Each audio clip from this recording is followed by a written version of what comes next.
Assalamualaikum warahmatullahi wabarakatuh. Kami dari kelompok 2 atas nama Ayu Latifah Anggraini dengan NIM 190105020538 dengan teman saya Krisna Fahmi Damayanti dengan NIM 200105020168. Di sini kami ingin menjelaskan mengenai akad-akad dalam jual beli dan juga investasi syariah. Baik, langsung saja. Apa sih yang dimaksud jual beli itu?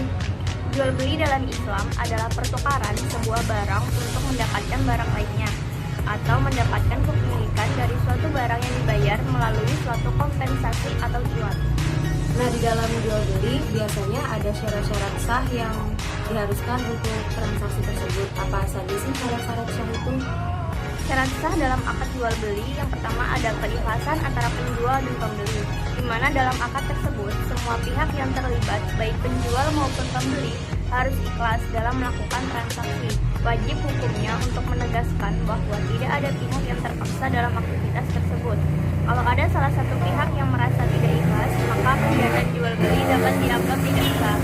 Yang kedua ada penjual dan pembeli harus memenuhi syarat. Dalam akad yang dimaksud, kegiatan jual beli hanya bisa terrealisasikan untuk orang yang telah memenuhi syarat sah menggunakan hartanya dalam akad.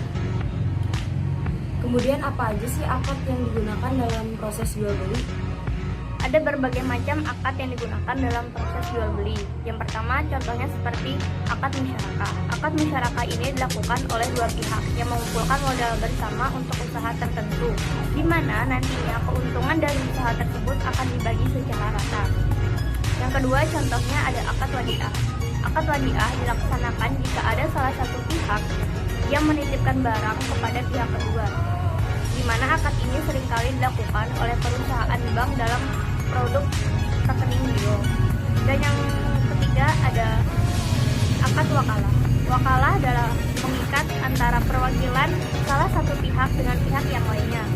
Seperti Bank Syariah kerap menggunakan akad ini dalam pembelian barang impor dan pembuatan letter of credit.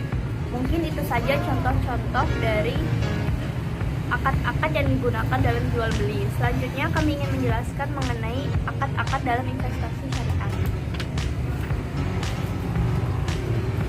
Yang pertama itu apa aja sih investasi itu?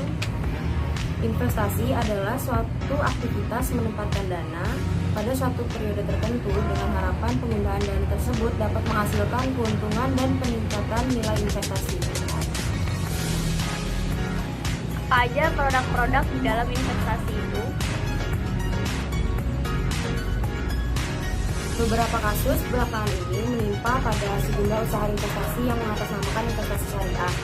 Sudah dilabeli dengan syariah, kok ternyata tidak kuat secara hukum dan justru menjadikan penggagasnya ditangkap polisi. Nah, kekhawatiran kita justru terletak pada syariahnya yang dilabeli negatif oleh orang awam. Padahal dalam praktiknya, kita harus curiga bahwa penggagasnya ini sebagai orang yang memanfaatkan kesempatan girah umat Islam Indonesia yang tengah tinggi ini sebagai ladang bisnis untuk mengeruk keuntungan yang sebesar-besarnya. Untuk itu, penting bagi kita mengenal apa itu investasi syariah.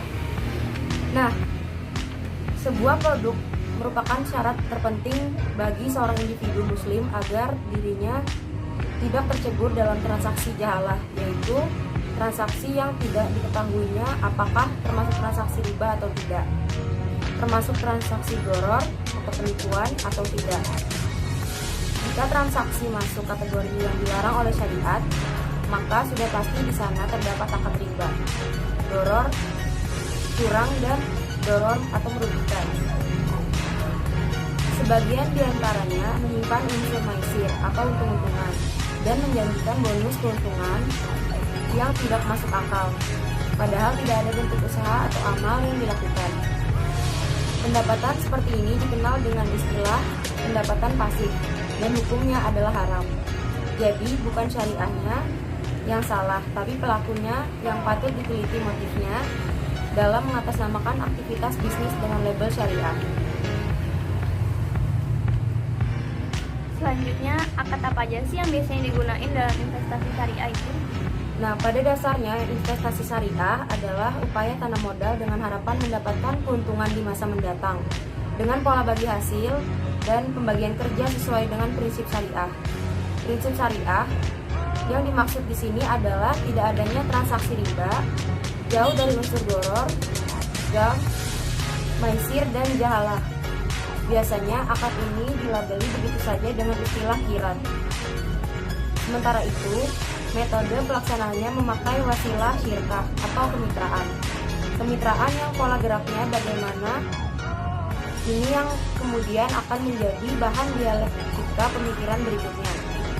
Suatu akad qiran atau permodalan dalam syirkah bisa disebut sebagai akad investasi ketika memenuhi syarat sebagai berikut.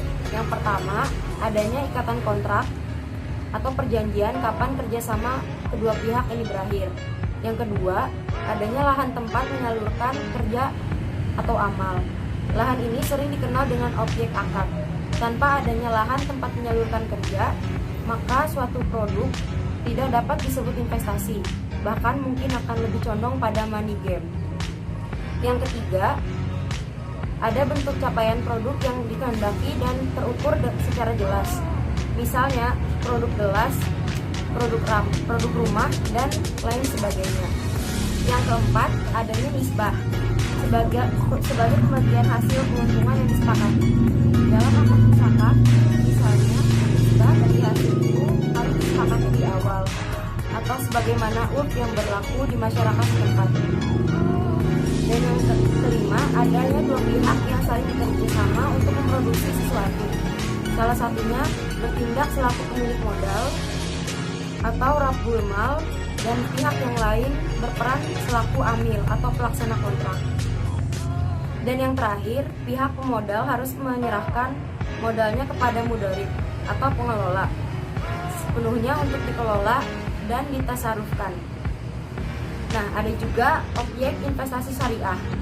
Dalam fikih klasik, akad musyarakah adalah bagian dari contoh praktis investasi syariah. Akad ini ditengarai dengan adanya perintah mengupayakan agar berbuahnya pohon kurma dan anggur kepada amil. Adanya perintah membuahkan ini dikenal dengan istilah istismar. Nah, akad investasi modern mengambil intisari dari akad musyarakah, sehingga akadnya dikenal dengan istilah akad istismar. Namun, objek investasi ini mengalami perkembangan yang pesat. Objek investasi tidak lagi hanya berbentuk objek budidaya tanaman atau buah, melainkan sudah merambah ke arah pembangunan real estate, properti, bahkan berupa saham, portofolio saham, dan lain sebagainya. Akad investasi syariah dunia modern hari ini, objek investasi syariah yang menjadi primadona di kalangan masyarakat kelas menengah dan awam adalah investasi pada unit kerja bidang pertanian, perkebunan, budidaya tambak, dan aneka produk peternakan. Yang memiliki kebun, tambak, sawah adalah para petani, tetapi mereka tidak memiliki modal. Itulah sebabnya mereka berusaha menjalin kerjasama dengan lembaga yang mengumpulkan dana masyarakat. Karena basisnya adalah kerjasama, maka akadnya masuk dalam kelompok akad syirkah atau kemitraan. Dan apa saja sih maksudnya syirkah? Selanjutnya, karena dana ini bisanya diperoleh hanya jika ada fasilitator yang mengumpulkan, maka risiko yang terjadi adalah bahwa fasilitator ini berperan dalam mengatur aliran penyaluran dana itu kepada petani yang memerlukan. Akibatnya, peran menjadi ganda, yaitu selain menjadi wakil dari petani dan pemodal, mereka juga berperan selaku yang mengelola harta amanah dari investor tersebut atau mudharib.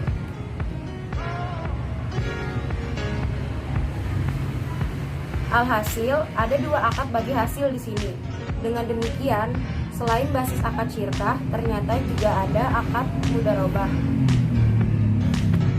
Ia disebut syirkah karena adanya akad berupa kemitraan, dan ia disebut mudharabah karena ada bagi hasil yang ganda. Akad syirkah mudharabah inilah yang kemudian dikenal sebagai investasi syariah. Demikian penyampaian tentang akad-akad dalam investasi syariah. Mungkin itu saja yang bisa kami jelaskan. Kurang dan lebihnya kami mohon maaf. Wassalamualaikum warahmatullahi wabarakatuh.